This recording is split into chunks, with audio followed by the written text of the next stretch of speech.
In March of 1945, Allied intelligence officers stood inside a captured German airfield near Munich. The concrete was cracked. The hangars were half collapsed. But in the corner of one building, under a torn canvas tarp, they found something that made them stop breathing. It was sleek. It was fast-looking even while sitting still. And it had no propeller. The Messerschmitt 262 was a jet fighter, a machine that, by all logic, should never have left the drawing board. Germany was losing the war.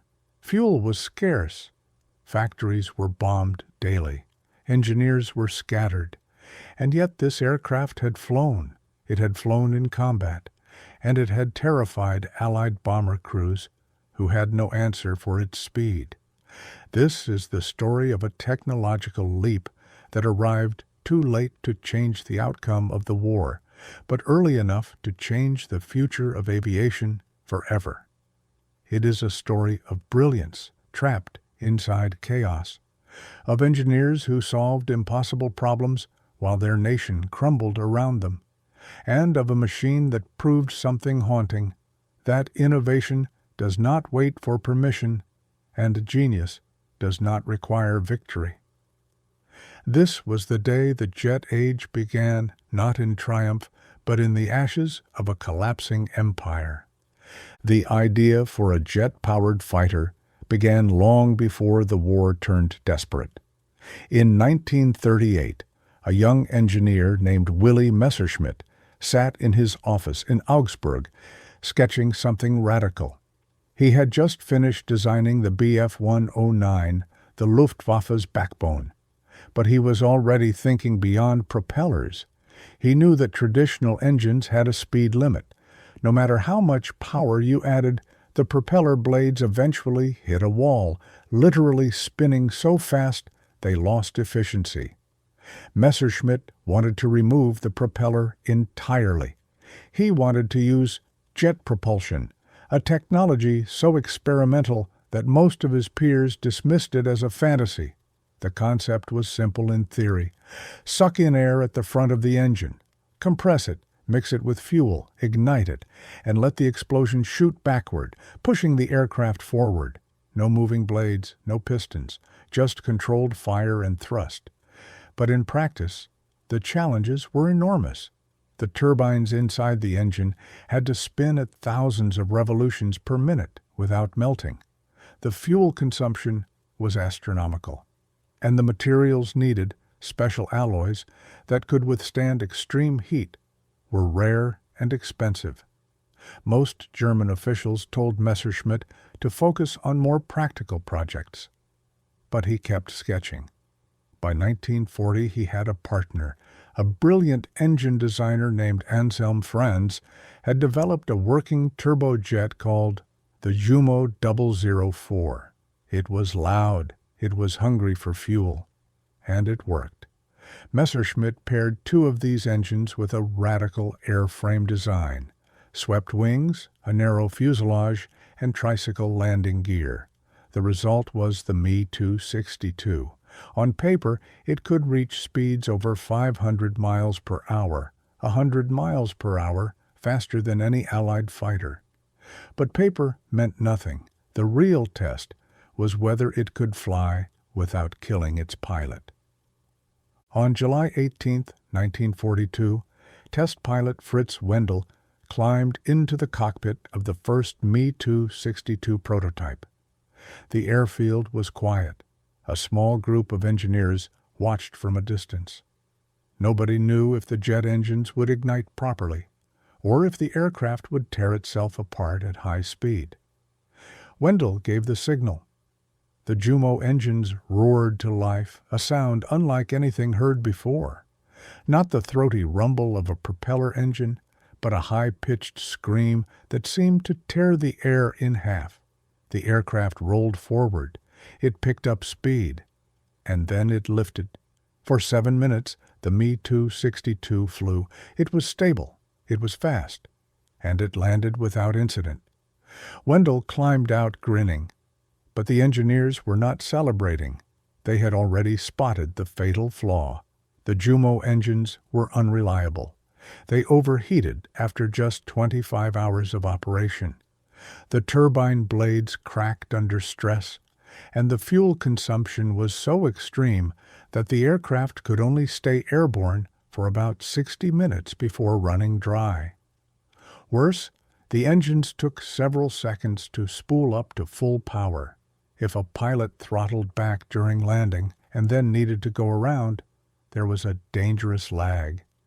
Many test pilots died in those early months, not from combat, but from engine failures during takeoff and landing.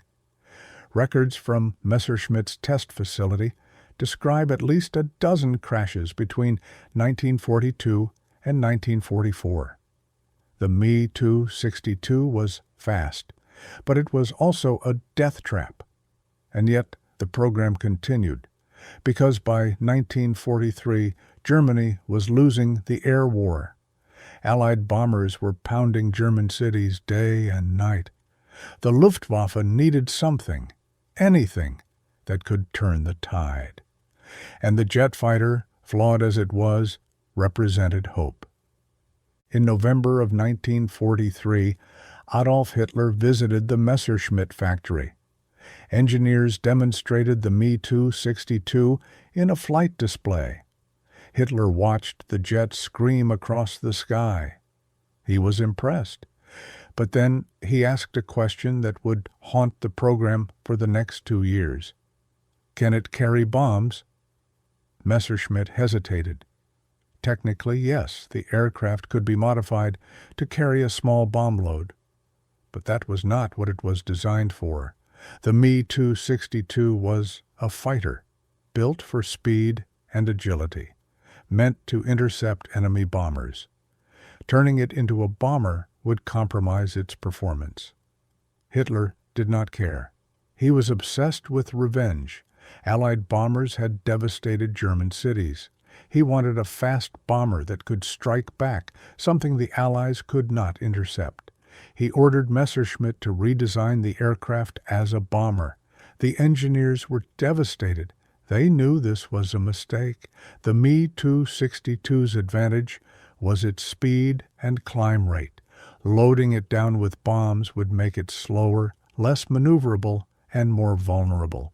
But orders were orders.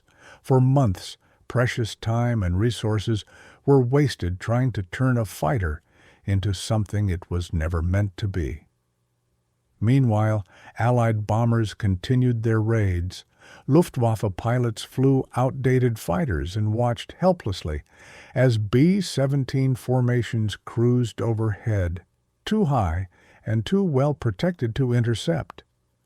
By the time Hitler finally reversed his decision in mid-1944 and allowed the Me 262 to be used as a fighter, it was almost too late.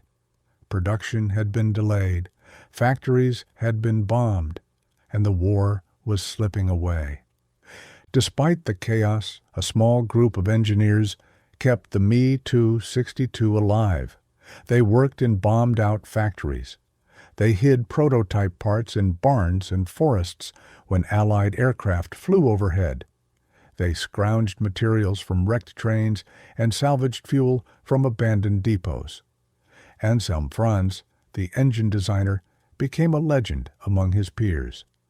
When high-grade steel became impossible to find, he redesigned turbine blades using lower-quality alloys.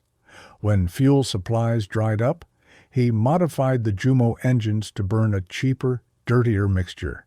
The engines still failed after 25 hours, but they worked long enough to matter. Messerschmitt himself was often absent. He had fallen out of favor with Nazi officials and spent much of 1944 under house arrest. But his design team pressed on. They simplified the airframe to speed up production. They trained mechanics in secret workshops. They tested improvements on captured airfields under cover of darkness. By the summer of 1944, the first operational Me 262 units were forming. Pilots were handpicked, experienced men who understood that they were flying an experimental machine. Training was rushed. Many pilots had only a few hours in the jet before being sent into combat. And yet they flew, because by then the Luftwaffe had nothing else. The skies over Germany belonged to the Allies, and the Me 262, flawed and fragile as it was, represented the only chance to fight back. On October 7, 1944, and Me 262 from Jagdverband 44 took off from an airfield near Osnabrück. The pilot's name was Lieutenant Franz Schall. His mission was to intercept a formation of American B-17 bombers heading toward German industrial targets. Schall climbed fast. At 25,000 feet, he spotted the bombers, a tight formation of 30 aircraft, protected by P-51 Mustang fighters circling above. The Mustangs were the best Allied fighters in Europe, fast, maneuverable, and flown by experienced pilots. But they had never seen anything like the Me 262. Schall dove. He passed the Mustangs so fast they barely had time to react. He came up under the bomber formation and opened fire with his 4 30mm cannons. One B-17 shuddered and fell out of formation. Schall banked hard and dove again. The Mustang pilots turned to pursue, but by the time they lined up a shot, Schall was already 2 miles away. He made 3 more passes before his fuel ran low. Then he dove toward the ground and disappeared. The Allied pilots reported the encounter in stunned language. They described an aircraft with no propeller, a noise like thunder, and a speed they could not match. Intelligence officers did not believe them at first, but when more reports came in, the truth became clear. Germany had a jet fighter, and it was operational. The psychological impact was immediate. Allied bomber crews began to fear the Me 262 more than any other aircraft. Even though only a handful were flying, the mere possibility of encountering one created tension. Gunners scanned the skies nervously. Pilots flew tighter formations. The jet had become a ghost, rarely seen but always feared. But brilliance alone could not change the war. By early 1945, Germany was collapsing. Fuel depots were empty. Factories were rubble. Trained pilots were dead or captured. The Me 262 program, despite its technical success, was starving. Records suggest that fewer than 200 Me 262s ever saw combat. Most were destroyed on the ground by Allied strafing runs. Pilots who managed to take off often had to land at alternate airfields because their home bases had been bombed during their mission. And even when they did engage enemy aircraft, the results were mixed. Yes, the Me 262 was faster than anything the Allies had, but it was also less maneuverable at low speeds. Allied pilots learned to bait the jets into turning fights, where the Mustangs and Spitfires had the advantage. And the Me 262's guns, while powerful, had a slow rate of fire. Pilots had only a few seconds to line up a shot before the target was out of range. Maintenance was a nightmare. The Jumo engines required constant attention. Mechanics worked through the night, replacing turbine blades and clearing fuel lines. Some aircraft flew only 2 or 3 missions before being grounded permanently. There is a letter archived in Munich from a Luftwaffe mechanic to his family. He wrote, "We fix them in the dark. We fuel them with whatever we can find, and then we watch them take off, knowing half will not return. But we keep fixing them, because what else can we do?" That line captures the tragedy of the Me 262. It was a masterpiece, built in a collapsing world, a vision of the future trapped in the ruin of the past. The fuel situation became so desperate that pilots were given strict instructions. Never use full throttle except in combat. Never chase an enemy beyond visual range. Always save enough fuel to return, even if it means breaking off an engagement. Some pilots ignored these rules. They pushed their jets to the limit, determined to make every sortie count. Many of them never came home. Their aircraft ran dry over enemy territory, or their engines flamed out from overheating, or they simply vanished into the confusion of a continent at war. There were moments of heartbreaking ingenuity. At one airfield near Leipzig, mechanics discovered they could extend engine life by mixing sawdust into the fuel. It created a thicker combustion that burned slightly slower. The engines still failed, but they lasted a few hours longer. At another base, pilots learned to glide their jets during the final approach to save fuel. They would cut the engines at 2,000 feet and dead-stick the landing. It was dangerous, but it gave them just enough fuel for one more sortie the next day. These were not the tactics of a winning air force. These were the improvisations of men who knew they were losing but refused to stop trying. Allied intelligence began to notice something strange in early 1945. Me-262 sightings were becoming less frequent, but when the jets did appear, they fought with a kind of reckless abandon. Pilots were taking risks that made no tactical sense. Diving into formations with no backup, engaging multiple fighters at once, ramming bombers when their ammunition ran out. Some historians believe this was desperation. Others suggest it was something else. Perhaps it was the knowledge that the war was ending, that these were the last flights, that history was watching, and that even in defeat there was a desire to prove that the jet and the men who flew it had mattered. One American bomber crew from the 8th Air Force recorded an encounter over Bavaria in late March of 1945. They described an Me-262 that attacked their formation 3 times in rapid succession. The jet was smoking from one engine. Its canopy was cracked, but it kept coming. On the 3rd pass, the pilot fired his last rounds and then pulled up sharply, waggling his wings as he climbed away. The American gunners held their fire. Later, the tail gunner wrote in his diary, "I don't know who that pilot was, but I think we both knew it was over.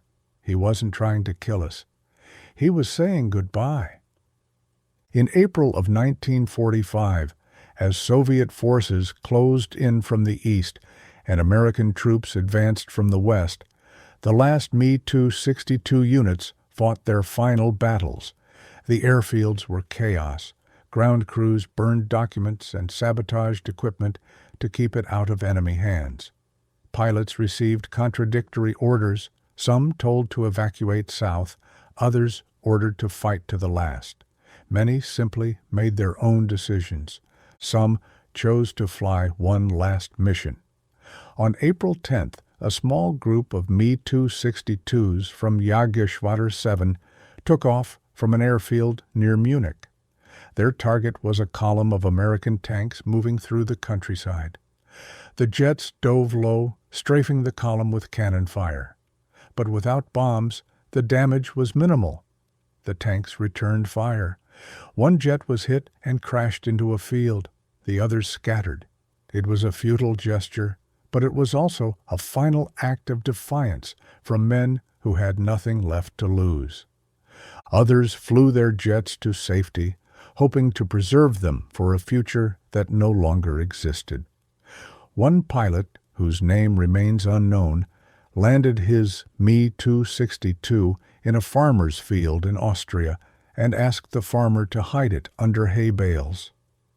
The pilot disappeared.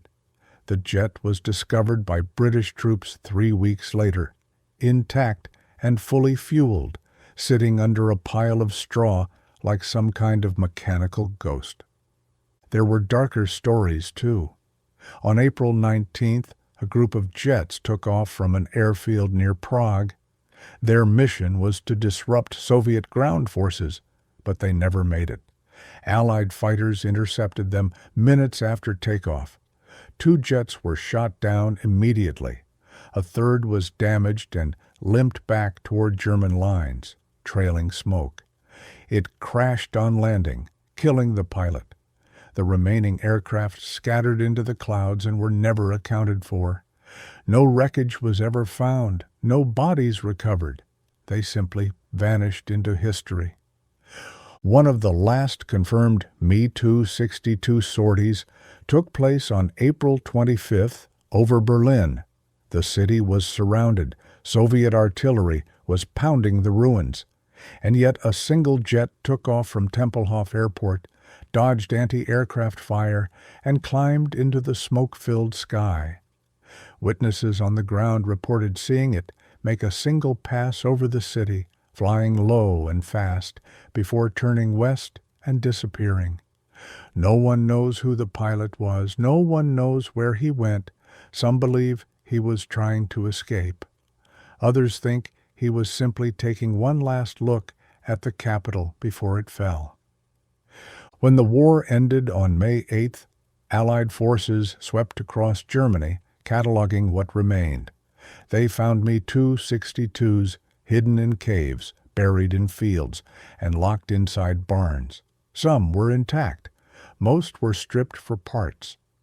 At one site near the Bavarian Alps, American soldiers discovered an entire underground factory where jets had been assembled in secret. The facility was abandoned. Tools were still on the workbenches. Half-finished aircraft sat on assembly jigs. It looked as if the workers had simply put down their tools one day and walked away. Engineers and test pilots were interrogated. Technical manuals were seized. Anselm Franz, the engine designer, was questioned by British intelligence for 3 weeks. He answered every question with quiet precision, explaining the mechanics of the Jumo engine, the challenges of turbine design, the shortcuts taken under wartime pressure. When asked if he felt regret, he paused for a long time before answering. "I built an engine," he said finally. "What men did with it was not my decision." Willy Messerschmitt was arrested and held for 2 years. He was investigated for using forced labor in his factories, a charge he never fully answered. He was eventually released without trial, his reputation forever complicated. Some saw him as a genius who pushed aviation forward. Others saw him as a man who built weapons for a regime that used them for terrible purposes. He spent the rest of his life designing civilian aircraft and avoiding questions about the war. The pilots who survived carried mixed memories. Some felt pride in their skill. They had flown the fastest aircraft in the world.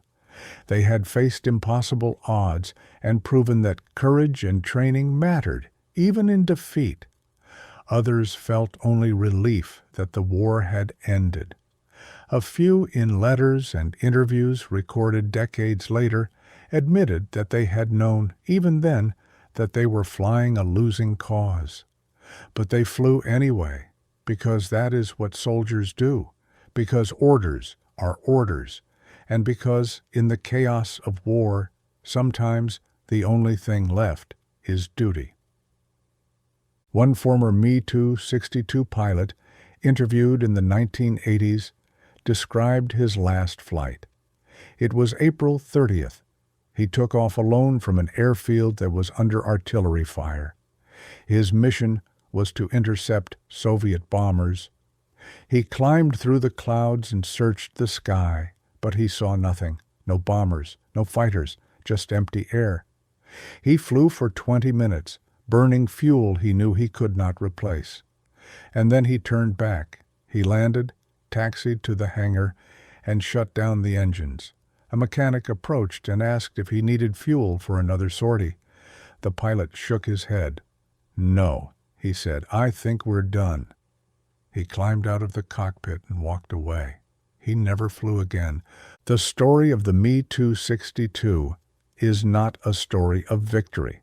It is a story of what happens when innovation collides with desperation, when brilliant minds are trapped inside a failing system, and when technology arrives too late to save the world it was meant to defend.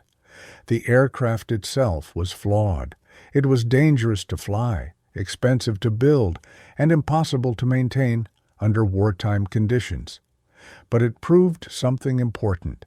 It proved that jet propulsion was not a fantasy, that swept wings and tricycle landing gear could work. That speed, not just numbers, could change the balance of air combat.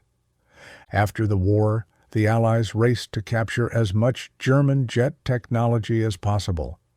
American forces seized factories, prototypes, and technical drawings.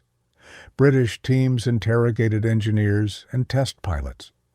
The Soviet Union transported entire production lines eastward by rail, along with dozens of German technicians who had no choice but to cooperate. The knowledge gained from the Me-262 program flowed into every major jet development of the late 1940s and early 50s. The Americans studied the swept wing design and applied it to the F-86 Sabre, the jet that would dominate the skies over Korea. The British incorporated lessons from the Jumo engine into the development of the Rolls-Royce Nene, which powered their early jets.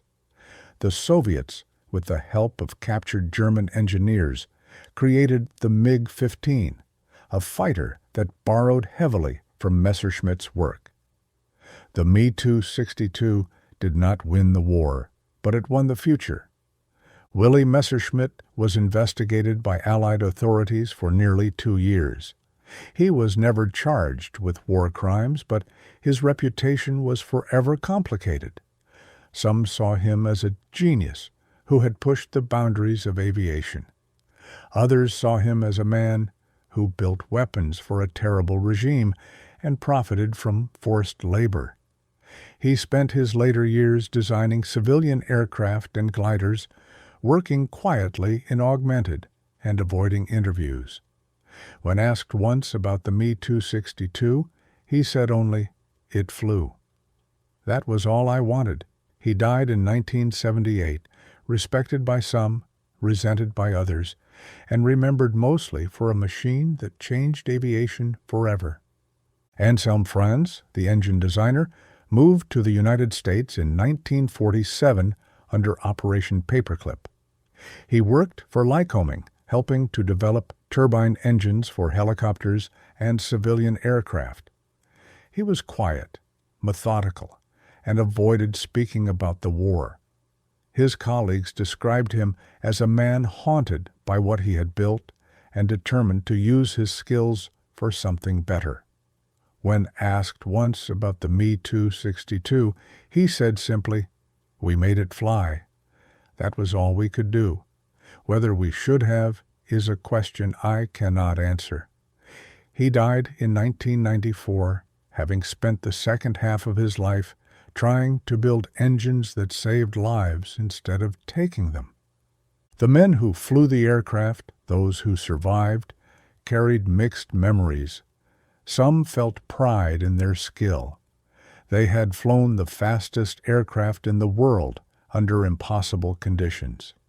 They had faced the best pilots the Allies had, and proven that courage and training still mattered. Others felt only relief that the war had ended. A few, in letters and interviews recorded decades later, admitted that they had known even then that they were flying a losing cause. But they flew anyway, because that is what soldiers do, because orders are orders, and because, in the chaos of war, sometimes the only thing left is duty. One former pilot, speaking in an interview conducted in the 1990s, reflected on his time flying the Me-262. He was in his 70s by then, living in a small town in southern Germany. He said, "People ask me if I am proud of what I did. I tell them I am proud that I survived. I am proud that I did my duty, but I am not proud of the war. None of us are. We were young men caught in something we did not fully understand. We flew because we were told to fly. We fought because that is what we had been trained to do. And when it was over, we went home and tried to forget. But you never really forget. You just learn to live with it." Today, a handful of Me Too 62s survive in museums around the world. You can see them in Munich, in Washington, in London, in Dayton, Ohio. They sit behind glass, silent and still, their engines cold and their wings motionless. Visitors walk past and marvel at their design. Children press their faces against the barriers, amazed that something so sleek was built 80 years ago. But few pause long enough to ask the harder questions. What does it mean to build something brilliant in service of something broken? What does it say about us that the worst chapters of history often produce the greatest leaps forward? What responsibility do engineers and scientists carry when their work is used for purposes they may not fully control or understand? There are no easy answers, only whispers. The Me Too 62 was a machine of contradictions. It was a triumph of human ingenuity and a product of human cruelty. It was a glimpse of the future and a relic of the past. It saved no one, and yet it changed everything. And perhaps that is the lesson. That history is not simple, that progress is not clean, and that the legacies we leave behind are often more complicated than we ever intended. If this story moved you, we invite you to share your thoughts below. Many of you lived through an era when the world moved faster than anyone expected, when technology raced ahead of wisdom, when nations built marvels and monsters in equal measure. Your memories, your reflections, your questions, they matter. They keep history honest.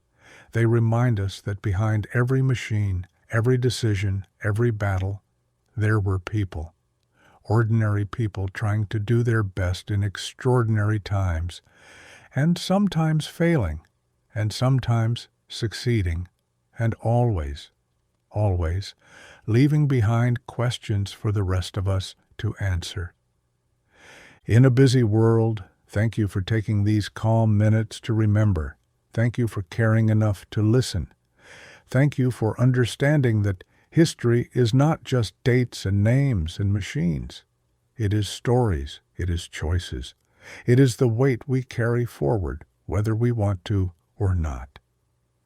This was one whisper from the Second World War. Thank you for listening.